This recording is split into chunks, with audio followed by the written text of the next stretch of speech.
Bendito Dios y Padre, gracias. Gracias por este día que hoy vivimos. Porque tu presencia estuvo con nosotros. Esa presencia tuya fue prometida para todos los días. En el día bueno, en el día malo. En el día que nos portamos bien y en el día en que nos portamos mal. Tú declaraste estar con nosotros todos los días hasta el fin del mundo. Hoy estuviste con nosotros, gracias Señor. Tu compañía, tu respaldo, tu protección, tu perdón, tu misericordia nos acompañó. Ángeles acamparon alrededor de nuestra vida y acampan aún. Gracias porque nos amas. Somos la niña de tus ojos y velas por cada uno de nosotros. Y todo lo que nos pasa es de acuerdo a tu voluntad. Nada escapa de tu mano. Nada se sale de tu control. Aunque a veces nosotros sentimos nuestra vida sin control, la verdad es que tú tienes completo dominio de todas las cosas. Tu palabra dice que ni un pajarito cae a tierra si tú no se lo permites. Y que tienes contados los cabellos de nuestra cabeza. Realmente nos conoces perfectamente, Señor, y no quitas tus ojos de nosotros ni un instante. Así lo entendemos por tu palabra y te damos gracias por estar con nosotros, Señor. Bendecimos la palabra, lo que hoy vamos a aprender. Declaramos que son vida para tu iglesia. En el nombre de Jesús. Amén. Acompáñenme en 1 Corintios 5.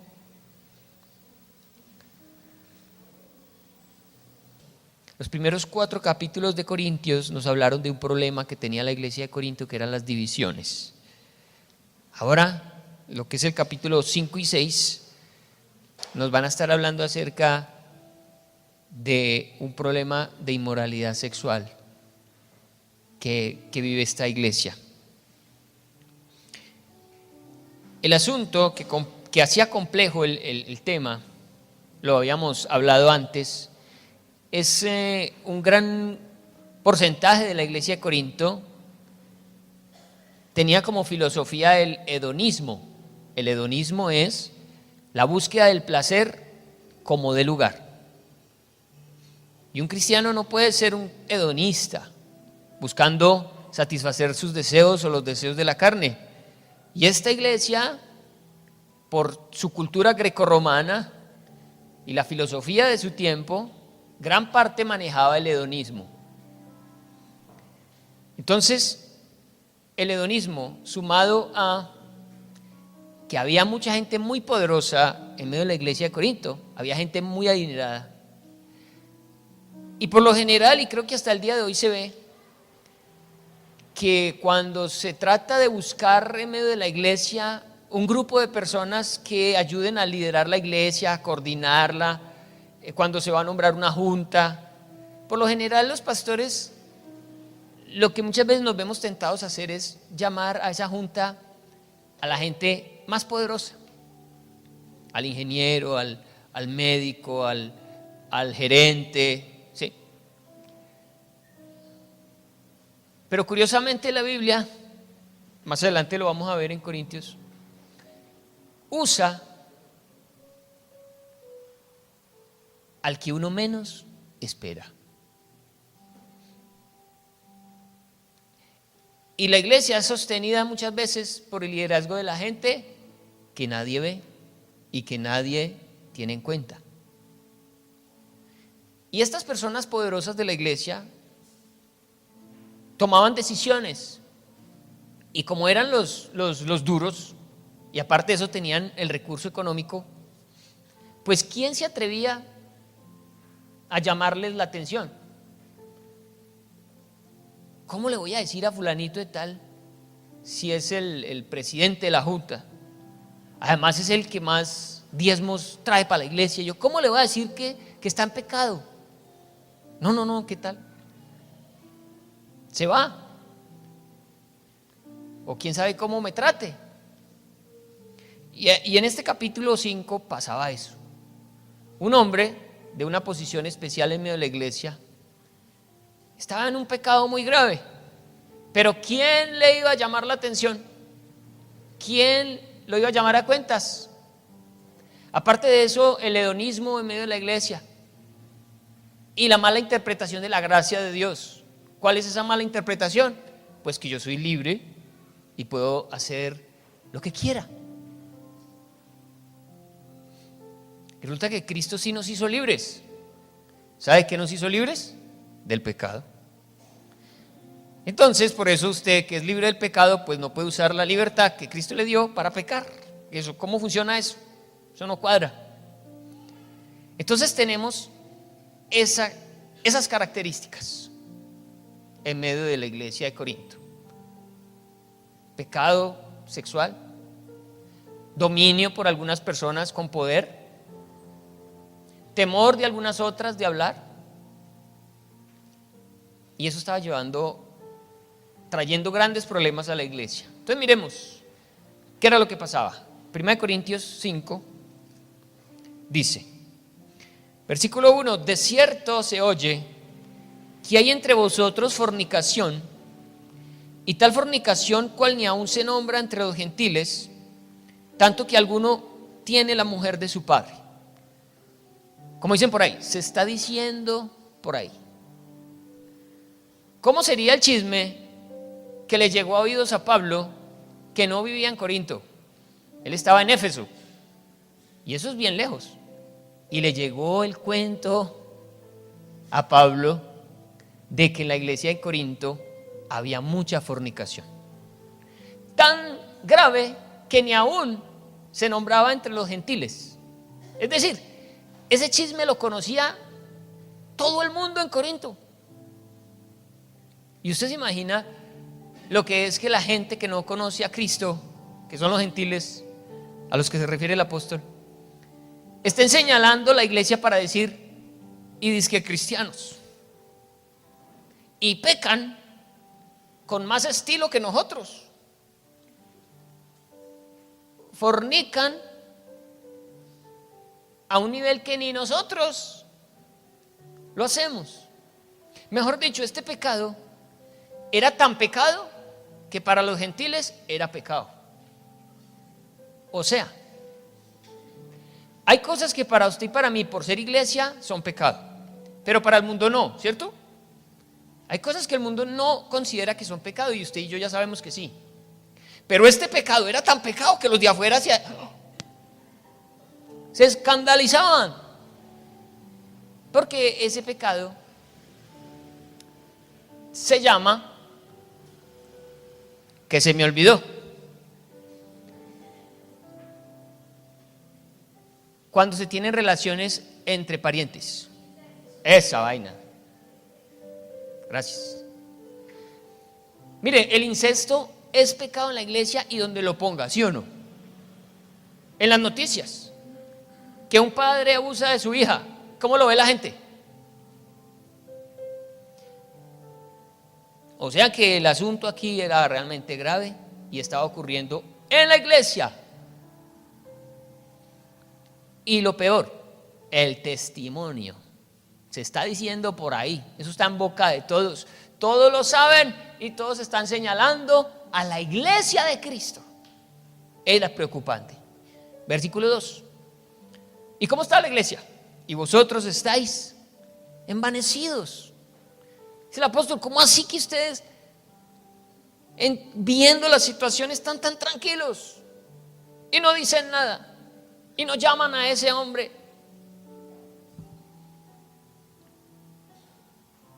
Venga, yo me salté, ¿cierto?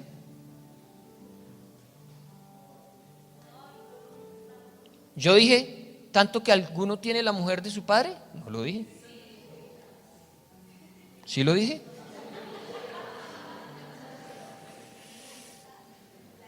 La edad.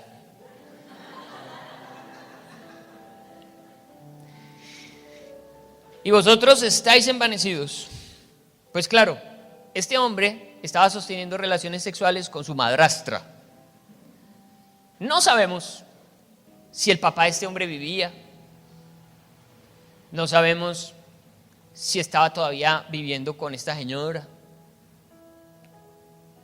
No sabemos muchas cosas, pero sabemos que estaba teniendo una relación incestuosa con esta mujer.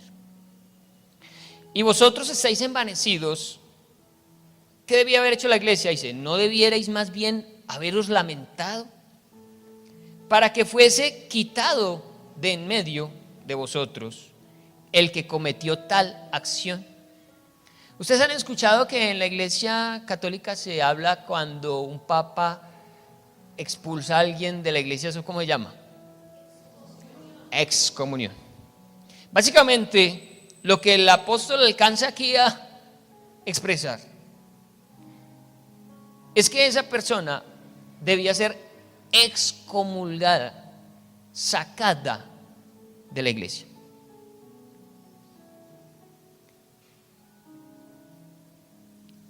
Fuese quitado de en medio de vosotros el que cometió tal acción. Ciertamente yo como ausente en cuerpo, pero presente en espíritu, ya como presente he juzgado al que tal cosa ha hecho.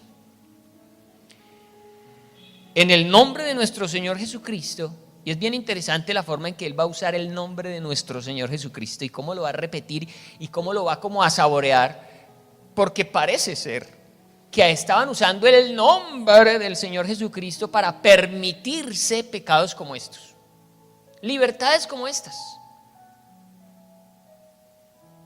Muchas veces las personas que pecan de esta manera encuentran en la Biblia permisos para hacerlo.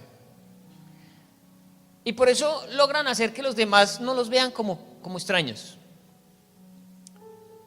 Y desvirtúan la palabra del Señor. Entonces el apóstol dice, ¿están usando el nombre del Señor Jesucristo para pecar? No. Vamos a poner el nombre del Señor Jesucristo en el lugar correcto. Y entonces arranca y dice, en el nombre de nuestro Señor Jesucristo. Eso es cosa templada cuando uno en el nombre del Señor Jesucristo hace algo. Reunidos vosotros y mi espíritu con el poder de nuestro Señor Jesucristo, el tal sea entregado a Satanás para destrucción de la carne, a fin de que el espíritu sea salvo en el día del Señor Jesús. Iglesia, no solo es una excomunión, es un juicio que incluso podía llegar a la muerte física de este señor. Y quiero que hablemos de juicios, porque la Biblia habla acerca de juicios que ocurrieron en medio de la iglesia. ¿Sí? El apóstol Pablo no está inventándose nada. Ya la iglesia ha sido testiga de juicios de Dios sobre el pecado. Y no solamente pecado que tiene que ver con inmoralidad sexual, también hay pecado que tiene que ver con robarse la plata, con embriaguez, con, tantas cosas. Y les voy a mencionar algunos ejemplos del juicio y el resultado del juicio. ¿Por qué? Porque hemos tenido en nuestro corazón y en nuestra mente que la iglesia no puede juzgar. No juzgues a tu hermano. Listo, sí. Hay un momento en el que la iglesia usa muy mal el juicio para señalar el pecado del otro. Pero hay un juicio del que quiero que hablemos. Es una autoridad que Dios le entregó a la iglesia para este tipo de casos. No es para que la iglesia se tape los ojos y haga de cuenta que no está pasando nada. Yo no puedo decir nada. Yo me hago el que no estoy viendo. Y resulta que eso de taparse los ojos le hace daño a la iglesia. Más daño que haber traído a la persona a juicio. Entonces tenemos que empezar a entender cómo es que funciona esto. Tampoco nos podemos desmandar. Y creo que por eso esto del juicio no es muy enseñado, porque como somos tan dados a juzgar, y nos llaman a juzgar y estamos de primera, Pero lo que sí tenemos que juzgar y donde nos tenemos que parar firmes, ahí es donde vea. Nos tapamos los ojos y puede pasar toda clase de cosas en medio de la iglesia y destruir la iglesia y nadie decir nada. Entonces, un juicio de estos está en Hechos 5, del 1 al 11. Se lo voy a contar. Un hombre llamado Ananías y su mujer Zafira vendieron una propiedad y decidieron sustraer una parte de ese dinero y traer la otra parte a las ofrendas delante de los apóstoles. Fue un robo. Se robaron a sí mismos. Miren lo raro. Pedro les dijo: venga, ¿y ustedes para qué hicieron eso? La propiedad es de ustedes. Ustedes la venden, esa plata es de ustedes. Gástensela en pan de yuca si quieren. El problema fue que ellos mintieron y dijeron, querían el aplauso de la iglesia y decir: nosotros vendimos la propiedad y trajimos todo el dinero aquí a la iglesia. Y entonces todo el mundo: qué generosidad.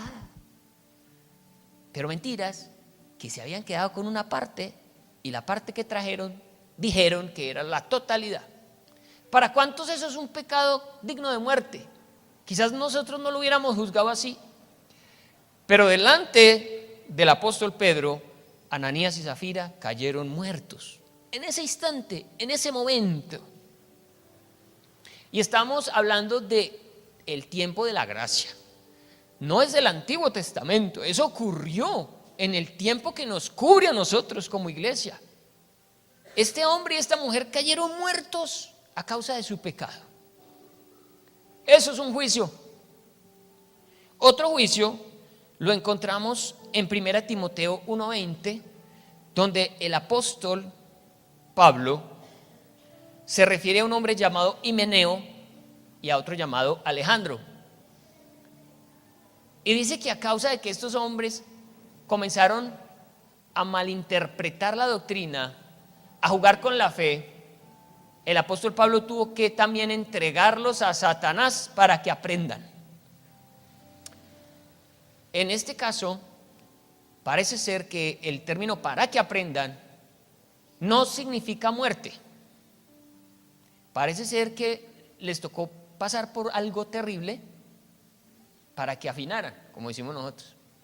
Es decir, hay juicios que pueden traer la muerte inmediata, hay juicios que pueden traer un trato fuerte sobre la persona, y todo dentro de la iglesia de Dios. Otro caso de cómo trataba el apóstol Pablo la disciplina en medio de la iglesia está en 2 de Tesalonicenses 3:14.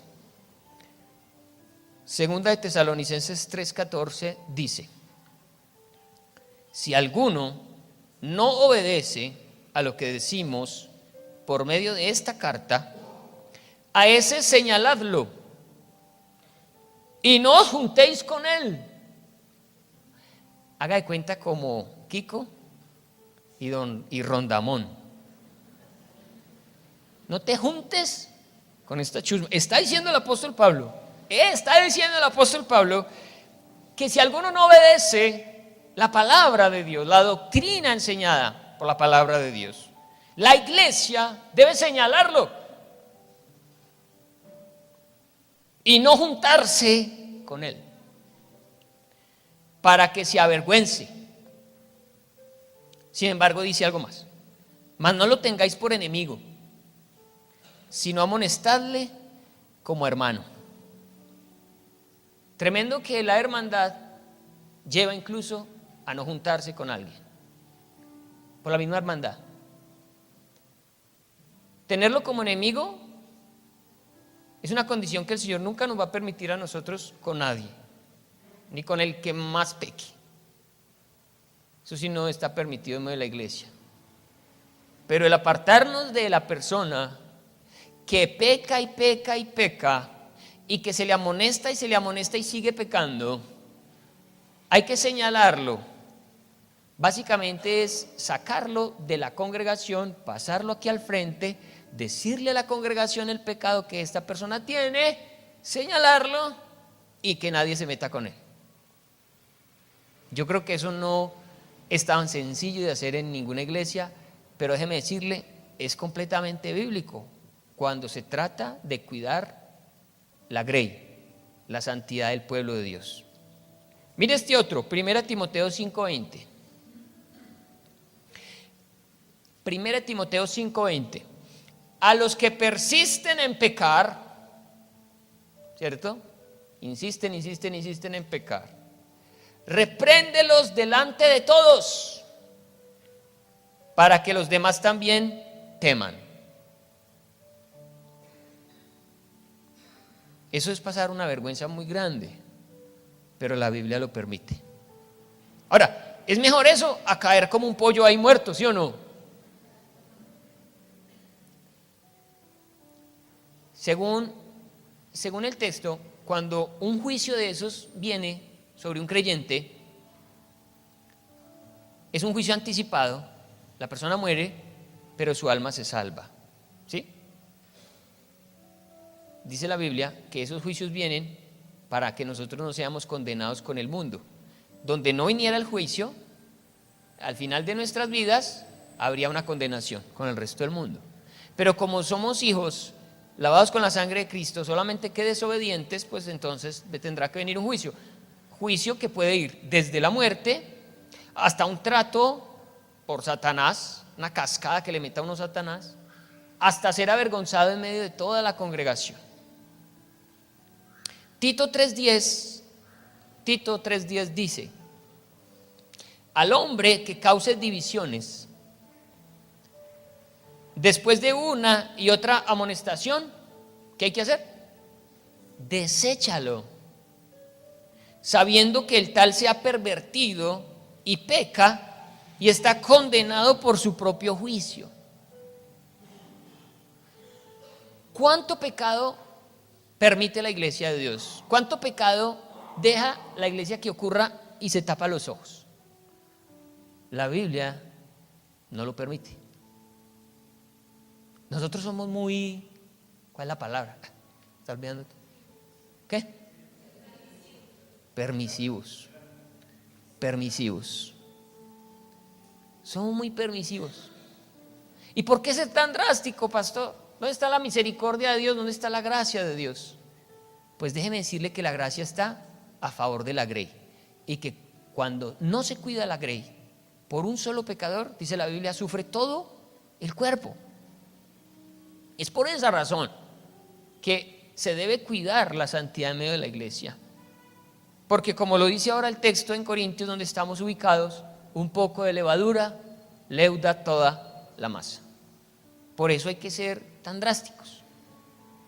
¿Qué hacemos nosotros? Hacemos lo que dice la palabra en Mateo 18, del 15 al 18, palabras de Jesús. Si tu hermano peca contra ti, ve con él a solas y habla con él, tú y él a solas. Si tu hermano te escucha, has ganado a tu hermano. ¿Cuál es el objetivo, iglesia? ¿Condenar? No, es ganar al hermano. Ese es el principio, ¿no? Partimos del hecho de que queremos es ganar al hermano, que nuestro deseo no es condenarlo, no es echarlo, no es que sea condenado, no, es ganar al hermano. Pero dice el texto que si después de eso el hermano no escuchó, hay que ir con otros testigos y otra vez decirle al hermano, hermano, mira, está pasando esto contigo, están estos de testigos. Y si tampoco los escucha a ellos, ya toca decírselo a la iglesia. Y si no escucha a la iglesia, tenlo por gentil y publicano. ¿Qué significa eso? Tenlo como alguien que nunca ha conocido de Jesús y que nos toca empezar de ceros con él. ¿Qué pasa con esa persona? Bueno, seguramente esa persona va a poder venir a un culto, pero no va a poder participar de actividades especiales que haga la iglesia. No va a poder pertenecer a ningún ministerio, porque es como un recién llegado, es como alguien que apenas llega por primera vez a la iglesia. Pero si esa persona definitivamente no se quiere arrepentir, de ahí para arriba siguen otros procesos muy fuertes. La pregunta es, ¿por qué razón el apóstol Pablo no llamó a este señor a solas y le dijo, ven, ¿tú por qué tienes por mujer a tu madrastra? ¿O por qué la iglesia no lo llamó aparte? Pues iglesia, no lo llamaron porque no querían hacerlo, porque estaban envanecidos, porque les daba miedo, porque era un hombre que tenía poder en medio de la iglesia, era una autoridad en medio de la iglesia. Entonces, hagamos de cuenta que no está pasando nada. El apóstol dijo, ¿yo a qué horas me voy a poner a reunir a estos, a que hablen con este? No, señores, aquí toca juzgar ya. Se reúnanse y me hacen el favor y lo apartan, porque sobre él va a venir un trato de Satanás para que lo amase, se arrepienta. Parece ser, según Segunda de Corintios, que también lo vamos a estudiar más adelante, capítulo 2, que este hombre volvió a la iglesia arrepentido. Sirvió la disciplinada. Sirvió que fuera apartado por un tiempo y Satanás lo cascara, porque este hombre vino con el rabo entre las piernas, arrepentido. Pero la iglesia en 2 de Corintios había cambiado mucho y ya no lo querían recibir, les daba miedo.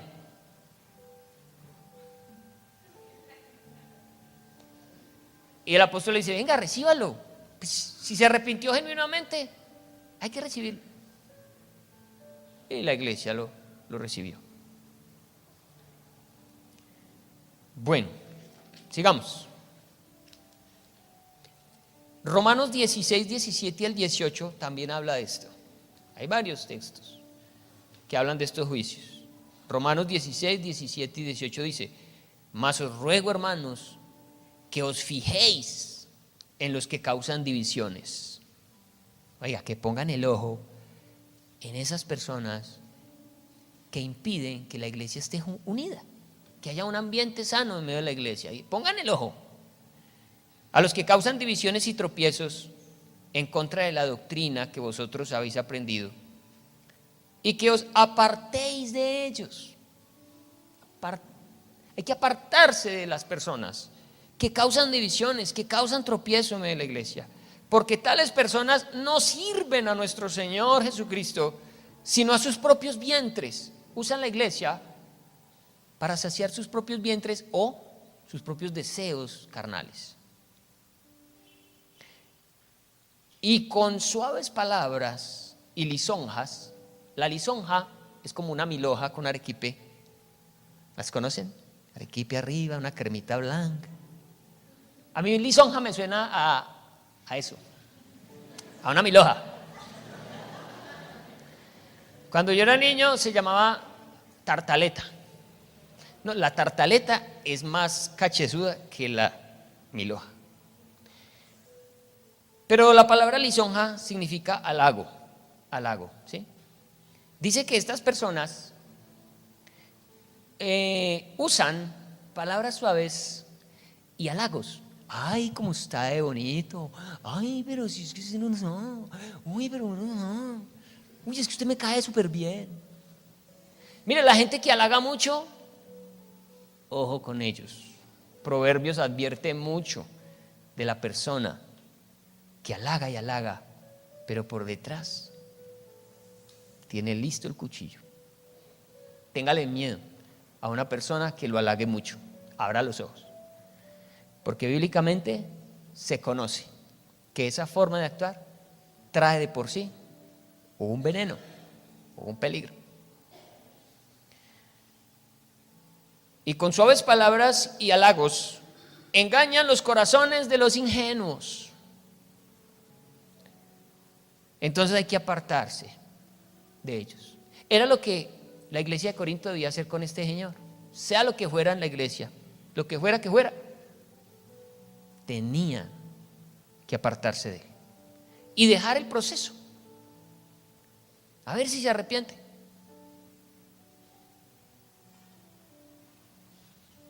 Bien, continuamos.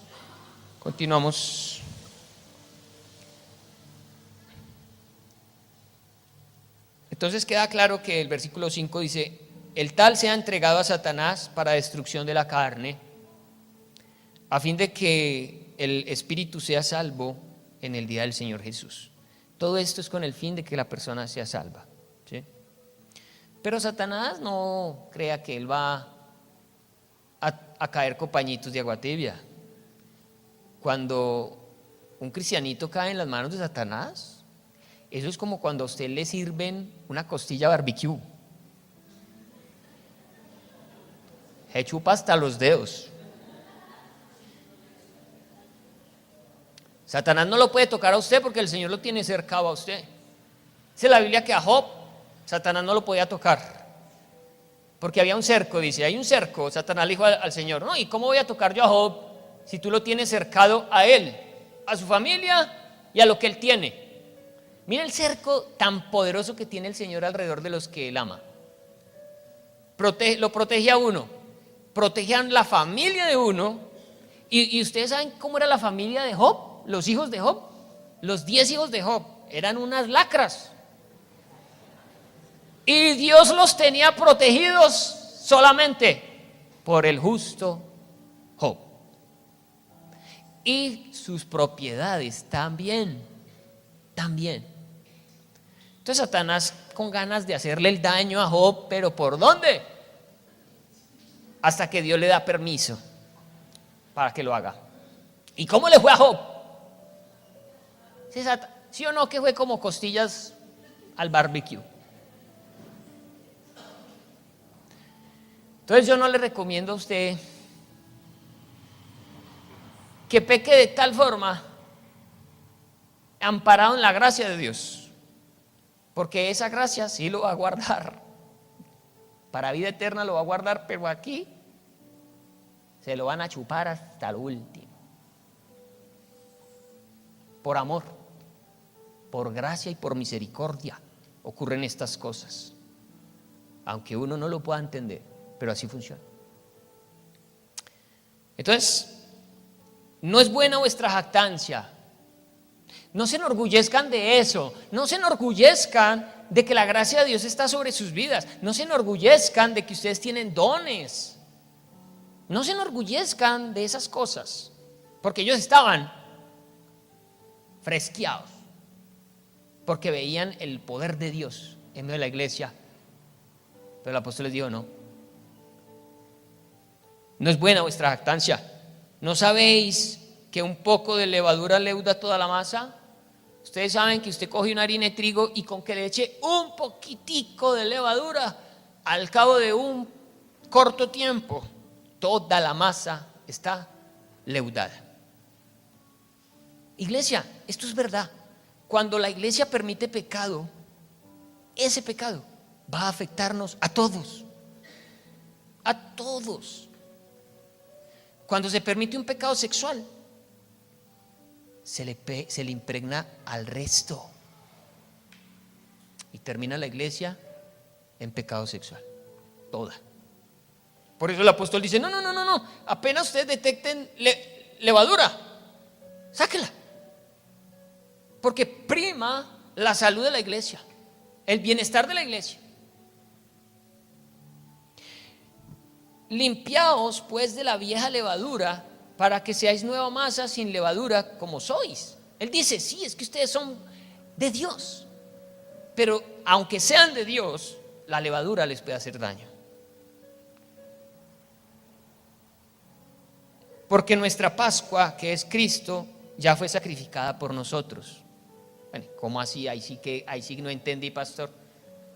Bueno, el apóstol Pablo está trayendo a colación una fiesta, quizás la fiesta más importante que tiene el pueblo de Israel, que es la Pascua, donde celebran la salida de la esclavitud de Egipto. Ese día tuvieron que salir con tanto afán que no alcanzaron a leudar el pan, la masa. Les dijeron, armen masas de pan, hagan el bollito y salgan, porque no hay tiempo. En el camino se comen eso. Entonces ellos empacaron la masa sin leudar, y salieron así. A esa fiesta se le llama también la fiesta de los panes sin levadura, porque se comían el pan sin leudar. No está diciendo el apóstol Pablo que nosotros debemos celebrar la Pascua comiendo, porque Cristo es nuestra Pascua. Él murió el día de Pascua, derramó su sangre como el cordero que fue derramado en Egipto y dio libertad a los egipcios de la esclavitud. A usted y a mí nos libertó de la esclavitud del pecado. Él es nuestra Pascua. Pero él sí está haciendo referencia al hecho de que nosotros debemos ser santos. A eso se refiere. A mantenernos limpios como una masa sin levadura. ¿Cuál era la orden? La orden era que por 7 días ellos tenían que comer panes sin levadura. Esa fiesta es de 7 días. Y los 7 días comen pan sin levadura los judíos. Y resulta que para esa fiesta ellos se tenían que preparar con anticipación y limpiar la casa, y no podía quedar ni una muestra de levadura. Se tenían que asegurar de que ni por accidente quedara levadura en la casa. Esa era la orden. Saquen toda la levadura que pueda haber en su casa, que no quede nada. Dice, en todo tu territorio, le dice el Señor a Moisés, en todo tu territorio no habrá levadura para ese tiempo. Para nosotros, santidad. Versículo 8, así que celebremos la fiesta no con la vieja levadura ni con la levadura de malicia y de maldad, sino con panes sin levadura de sinceridad y de verdad. Ay, pastor, ¿cómo así que hay panes de sinceridad? Yo conozco el pan francés, conozco el pan aliñado, pero yo no conozco el pan de sinceridad y el pan de verdad. ¿A qué se refiere el apóstol con sinceridad y verdad? Hay una característica que debe haber en medio de un creyente, una hermosa y espectacular característica, y es la sinceridad, la transparencia. Los grupos pequeños están diseñados para que exista sinceridad.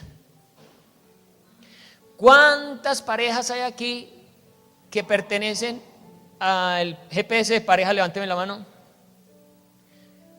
¿A ustedes les ha parecido fácil comenzar a charlar en los grupos de situaciones de pareja? Sí, yo sé, no me responden. Porque yo sé que a sincerarse en un grupo de parejas de lo que vivo yo como esposo o como esposa en mi hogar, ¿sabe por qué? ¿Sabe por qué nadie se atreve a hablar? Porque ni la pareja sea sincera.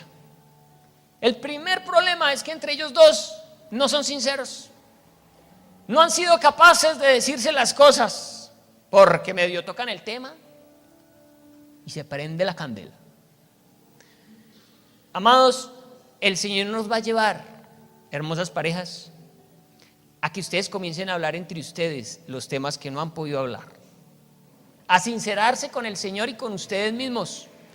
Y va a ser tan bonito eso, va a ser tan maravilloso, que después cuando se reúnan en parejas, ustedes van a hablar de lo que ustedes viven, sin pena y sin vergüenza. ¿Sabe por qué? Porque usted va a entender que su historia va a edificar el matrimonio de otro, su testimonio, su experiencia. Pero qué duro es ser sinceros, qué duro es en un grupo de varones, de jóvenes, de josueses, hablar de los pecados sexuales. Pero ¿sabe qué dice Santiago? Confesaos vuestros pecados unos a otros, para que seáis sanados. La sanidad viene cuando usted es sincero, cuando usted le puede abrir el corazón a otra persona y le puede decir, ¿sabe qué hago yo por las noches cuando prendo el televisor? ¿Sabe qué programa veo? ¿Sabe qué página de internet me meto? Iglesia, y eso nos va a traer sanidad, la sinceridad. Ser transparentes. Yo sé que ahorita no es tan fácil, pero celebraremos el día en que en un grupo de esos se pueda hablar con esa libertad, y van a encontrar ustedes lo que de la libertad tan grande que se va a experimentar en esta casa, en la vida de cada uno de nosotros, cuando podamos contarle a otro lo que es incontable, nuestra mayor vergüenza. La Biblia dice que eso trae sanidad. Ser sincero, ser transparente. ¿Ustedes creen que esta iglesia era transparente? Cuando se guardaban severo calentado. Sinceridad, sinceridad. Verdad, es el otro pan, el de la verdad. Ustedes saben que uno puede ser sincero, pero ser, ¿cuál es la palabra? Una persona que ya, de lo sincera que es, ya es casi como imprudente, pero hay otra palabra. Es que como yo me aprendo estos sermones en alemán, entonces yo vengo a traducir aquí siempre y se me olvidan las palabras en el español. Como desvergonzado, como... Hay gente que la va soltando y no les da ni 5 de pena. Ser sincero no significa que a uno no le dé pena.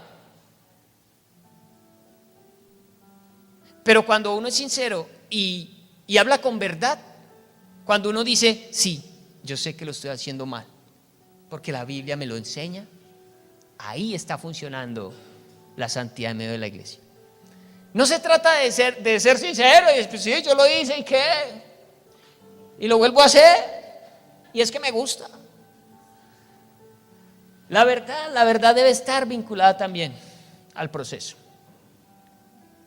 Incluso miren esto, me pareció interesante. Entre la sinceridad y la verdad, ¿con cuál se quedaría usted si le tocara escoger? La verdad, ahí los vi bien. Miren, Filipenses 3:2, dice el apóstol Pablo que habían judíos predicando sinceramente la circuncisión. Habían judíos cristianos que le estaban enseñando a la iglesia con toda sinceridad que lo correcto era circuncidarse. Es decir, que con sinceridad, sí, con mucha sinceridad estaban enseñando una mentira. Por eso la sinceridad sin verdad no pega. Pero si tenemos que escoger la verdad, ¿por qué? Porque también dice Filipenses, capítulo 1, del 15 al 18, que el apóstol Pablo estaba viendo cómo había gente que estaba predicando a Cristo. Lo estaba predicando para añadir tribulación a su cárcel. Pero él dice, ¿sabe qué? A mí no me importa, con tal de que Cristo sea predicado, con tal de que la verdad sea enseñada. Así la motivación sea incorrecta, yo prefiero que Cristo sea predicado, que la verdad sea predicada. Por eso, entre sinceridad y verdad, nos quedamos con la verdad. Pero lo ideal, iglesia, las dos cosas: ser transparentes, ser sinceros y caminar en la verdad. Me quedan 10 minutos. Todavía no lo bajaré el bus, tranquilo. Terminemos. Versículo 9. Os he escrito por carta que no os juntéis con los fornicarios. Venga, ojo, ya les había escrito otra carta. ¿Dónde está esa carta? No lo sabemos. No sabemos, pero el Espíritu Santo decidió que la carta que llegara a nuestras manos fuera esta. Pero de esa carta sabemos algo. Les dijo, no os juntéis con los fornicarios. No absolutamente con los fornicarios de este mundo, o con los avaros, o con los ladrones, o con los idólatras, pues en tal caso sería necesario salir del mundo. Más bien os escribí que no os juntéis con ninguno que llamándose hermano fuere fornicario, o avaro, o idólatra, o maldiciente, o borracho, o ladrón. Con el tal ni aún comáis. ¿Sabe qué le dijo? Les dijo algo violento. Y aquí me quiero extender otro poquito, pero es que hay que aprovechar. Miren,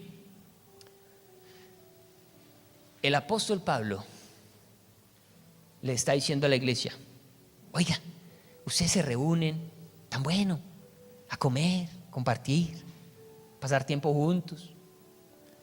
Pasan tanto tiempo juntos que tan bueno, ya no tienen amigos del mundo, ya dejaron de reunirse con la gente del mundo, ahora se la pasan en la iglesia.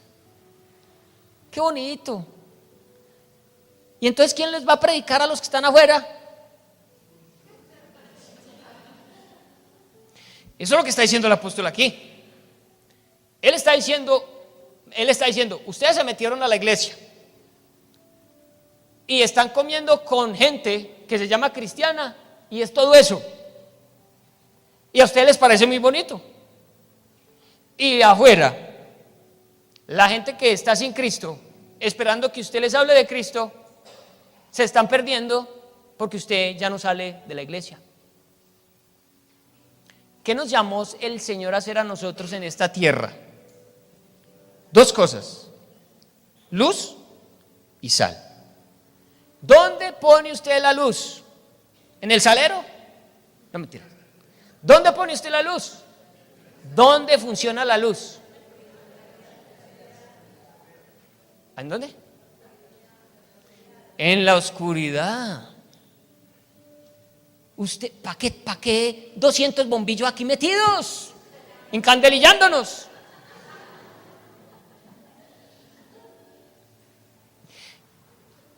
Afuera está oscuro, ¿sí o no? Y usted es la luz. ¿Qué hace usted metido en la iglesia? ¿Qué hace usted metido en la iglesia? ¿Qué hacemos nosotros metidos en la iglesia? Mire, los GPS tienen un circulito de sillas, ¿sí o no? Usted lo imagina. Y siempre habrá una silla vacía. Como la canción hay una canción de diciembre que dice: vamos a brindar por el ausente, que el año que viene se presente. Acuérdese del ausente. Mire, ustedes no se pueden reunir los mismos 5. Muy bonitos en los GPS de los Josué 5. ¿Cuántos años llevan?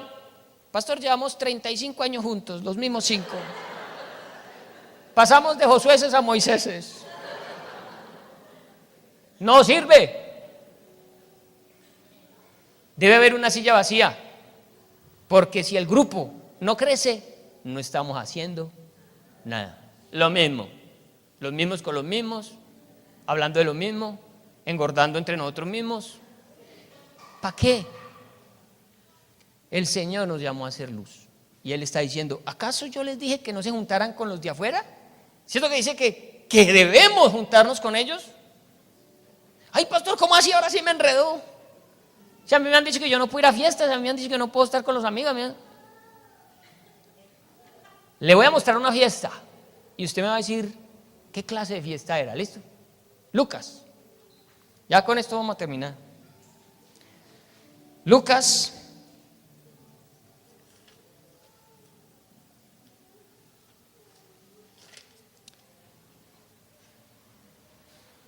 No lo anoté, pero ya lo busco.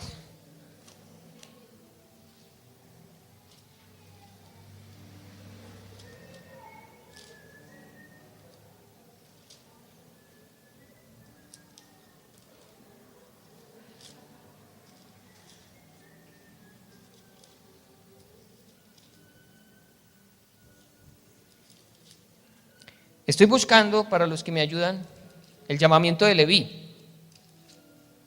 Ya lo encontré, no lo busquen. Lucas 5:27. Primero le voy a escribir esto. Si usted fuera Jesús, ¿en qué ciudad de Israel tendría su ministerio? Usted que conoce Jerusalén, ahí la embarré.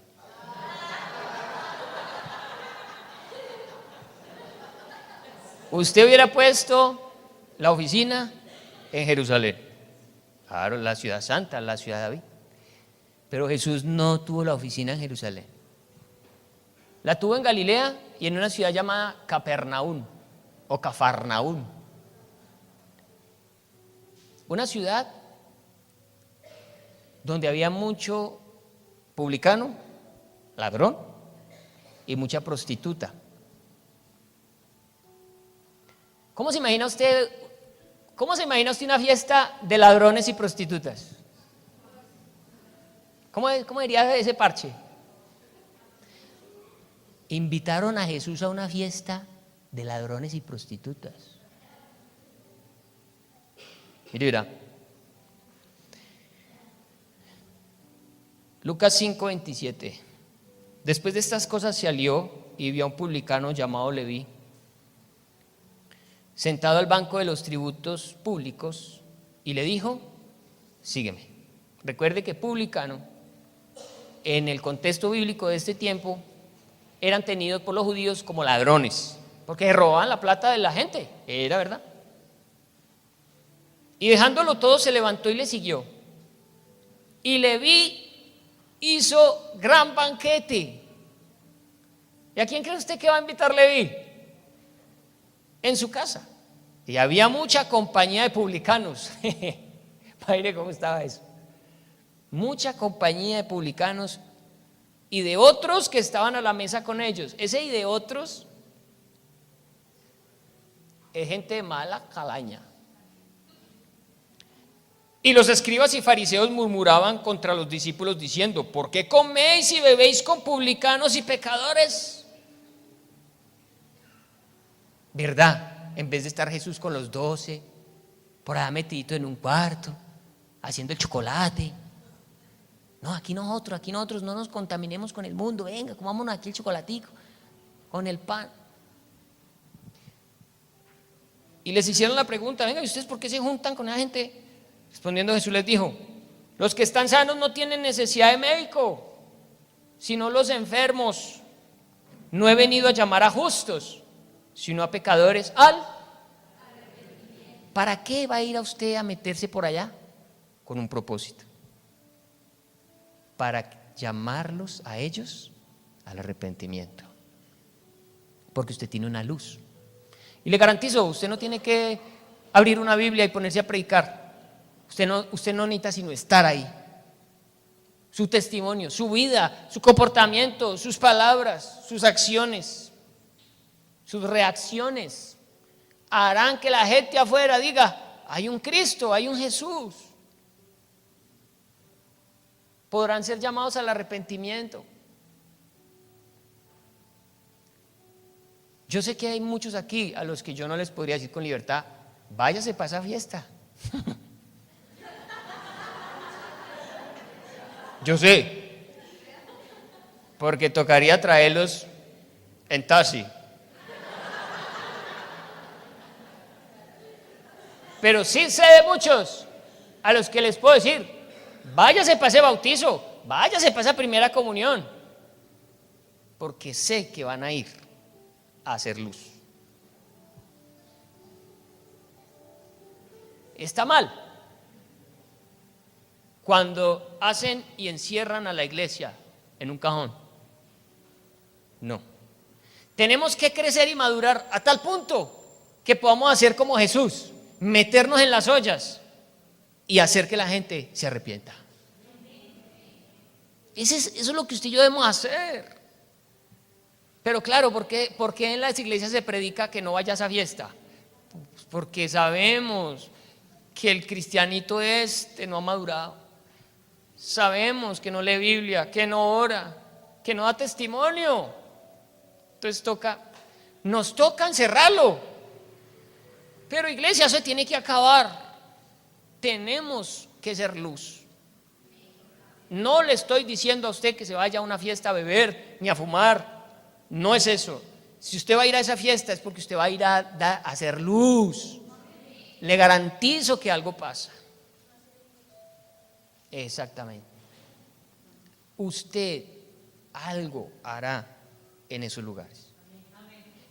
No le está diciendo Cristo que se salga del colegio, no le está diciendo que salga de la universidad, porque eso se enseñó en tiempos pasados. No vayas a las universidades porque en las universidades te pierdes. No, necesitamos jóvenes en la universidad para que los jóvenes los vean y se arrepientan.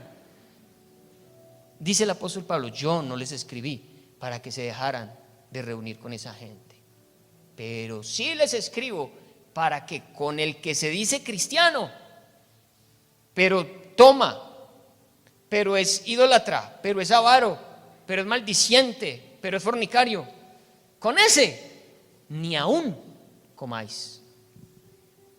No compartas ni una aguapanela con queso, con ese.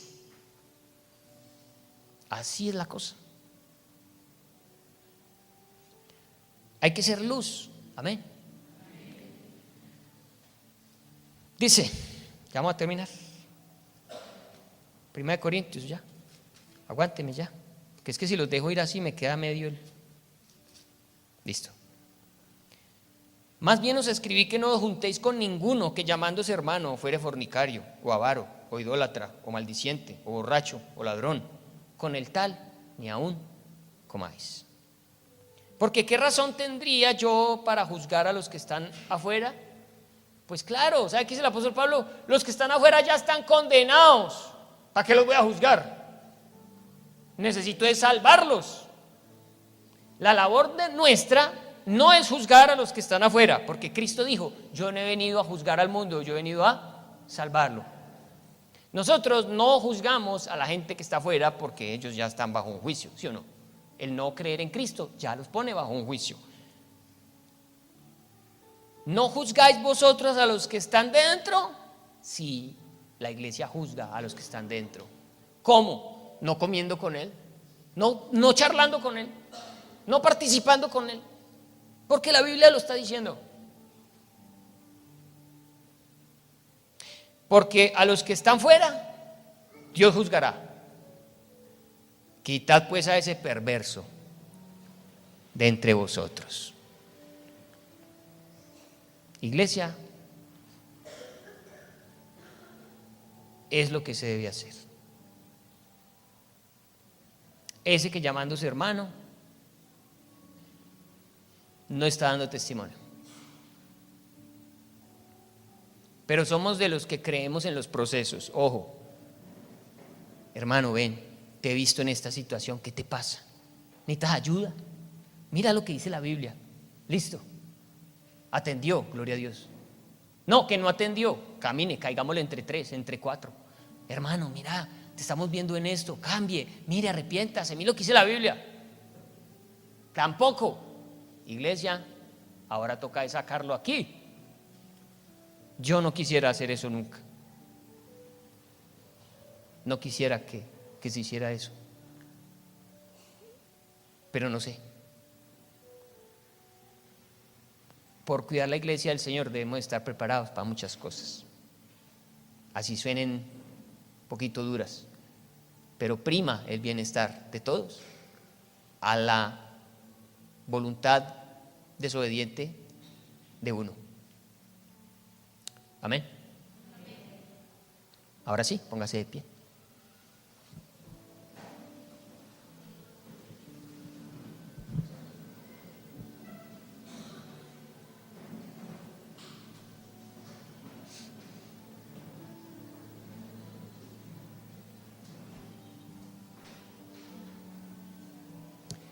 ¿Cuánto anhela Dios una masa sin levadura?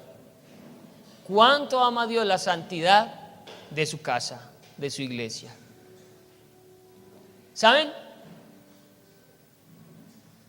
Y no es que seamos perfectos, que nunca fallemos, no.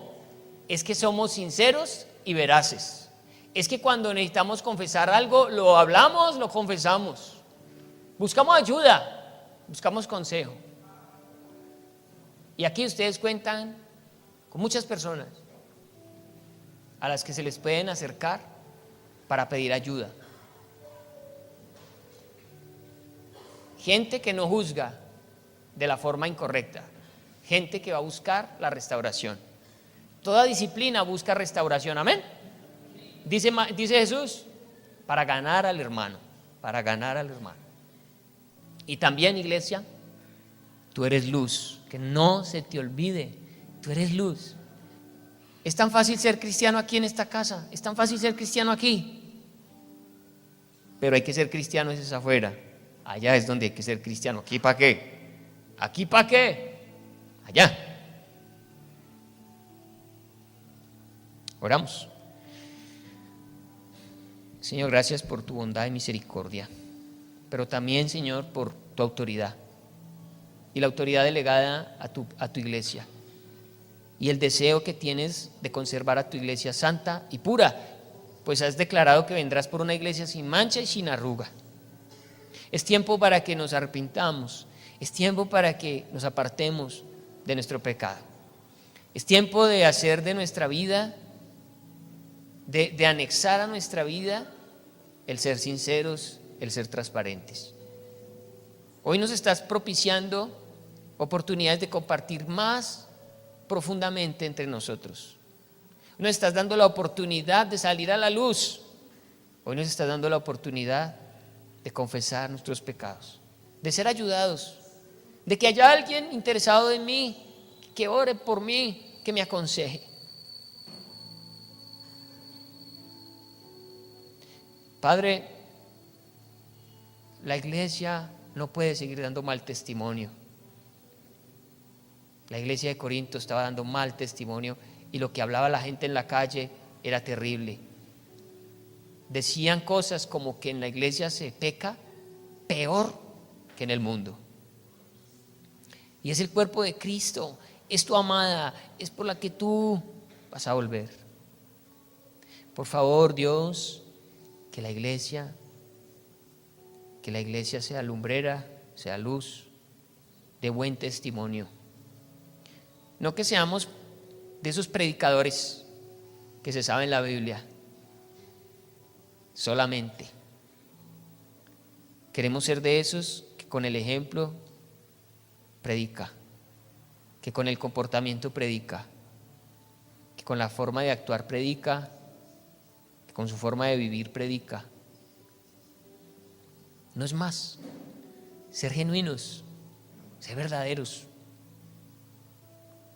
quitarnos las máscaras, ser transparentes. Yo te doy gracias, Señor, por estos grupos GPS.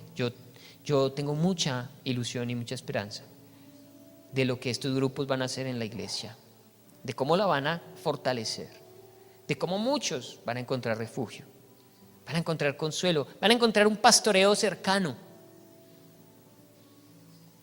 Oro por esos hogares que están pasando situaciones difíciles, pero que en tu palabra encontrarán la salida. Sus matrimonios, esas parejas que están por separarse, que no se resisten, no se aguantan. Gracias porque en tu palabra encontrarán el camino. Queremos que bendigas esta casa, que bendigas esta congregación. Que tu palabra, Señor, nos transforme a todos, nos cambie. Y que si vamos a crecer, que sea con calidad. Siendo una iglesia firme y sólida, que podamos impactar esta ciudad. Esta ciudad está necesitando luz, está necesitando gente veraz, gente verdadera, Señor.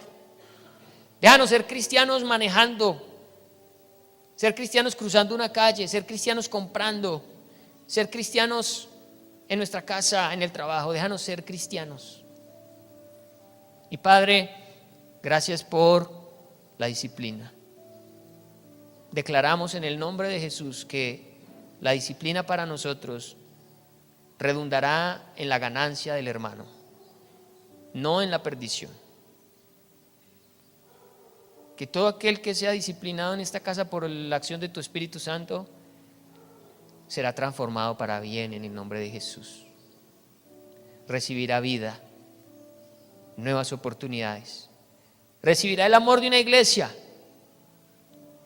No el juicio, el señalamiento. Recibirá la ayuda que necesita para salir de su pecado, de la situación que vive. Lo declaramos sobre esta casa en el nombre de Jesús. Declaramos que seremos un eje transformador de la sociedad de Manizales. Nos vas a usar para llevar tu palabra de una manera simple y sencilla, pero poderosa, Señor, para salvar a tantas personas que hoy perecen. Gracias una vez más, Señor, por tu amor y misericordia. Amén y amén.